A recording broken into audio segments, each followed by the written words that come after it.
When you actually go back into the history of the police, which is very fascinating, I would ask anybody watching this to actually do the history of the police of any nation, because it comes from exactly the same principle. There is none of it will ever change. You can go to at least 53 countries in the world, or legally defined areas in the world, and you will find that the police were created for exactly the same reason. The two reasons they were created was, one, to protect the aristocracy from us, to protect their goods, their lifestyle, their possessions from us. The second reason was to create state control of street life, because they knew through keeping crime alive, there was a lot of money to be made there. A lot of money. Through keeping crime alive? Absolutely. That's their job, to keep crime alive. Not to solve crime, to keep it alive.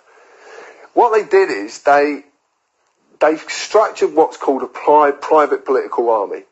And they called them the police. Now, the funny thing is, they were created by policy, and they are ruled by policy, and they don't do anything outside of the parameters of policy. And if you take the word police and say it differently, it actually says policy. So it's there in your face. And it's always been there. The writing's always been on the wall. It's just whether you choose to read it or not. When you look at the structure of the police, you see command structure hierarchy exactly the same as the army, which has been infiltrated by the Ministry of Funny Handshakes. Most of chief superintendents, chief constables, all that really should be called chief Freemason, because 90% of them, if not 100% of them, are part of the Freemason fraternity, which is that element of it is a papal army. So they're actually doing the work, you know, they're under papal orders, if you like. Street life needed to be contained and controlled, because they wanted to maintain that they were going to earn a great deal of money out of crime. Back in sort of 1740s, there was a man called Charles Hitchens who was this was before any police actually existed. He was what they call a thief taker. Now, the thief takers were quite interesting, because the thief takers would go and reclaim stolen property and sell it back to the people it had been stolen from. Charles Hitchens ran a gang of thieves, according to history, ran a gang of thieves who would go and pickpocket and rob people, bring it back to Charles Hitchens, then Charles Hitchens would find out from the descriptions and obviously insignia on whatever they'd stolen, who it belonged to, and go and sell it back to who it had been stolen from. So it was a very lucrative business. Now, he married a lady, and she had come into some money. She actually come in, she sold, her dad left her a house, they sold the house, and he got over £700 at that time, which is a lot of money, which at that time would have been backed by gold, so it would have been worth quite a lot of money.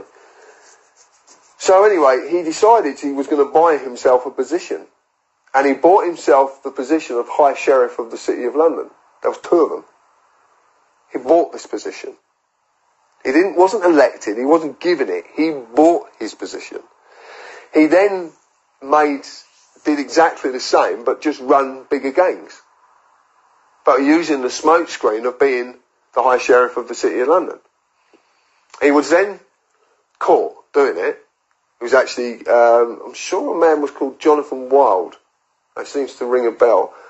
But he basically was his partner in crime. They'd done the dirty on each other, and one grassed up the other one, and Charles Hitchens was suspended on full pay. They investigated him, couldn't find any validation to any of the investigations, and he was reinstated to carry on doing exactly what he was doing.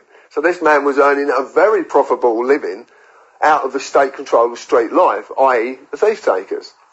And that's carried on? Yeah, that's how it carried on.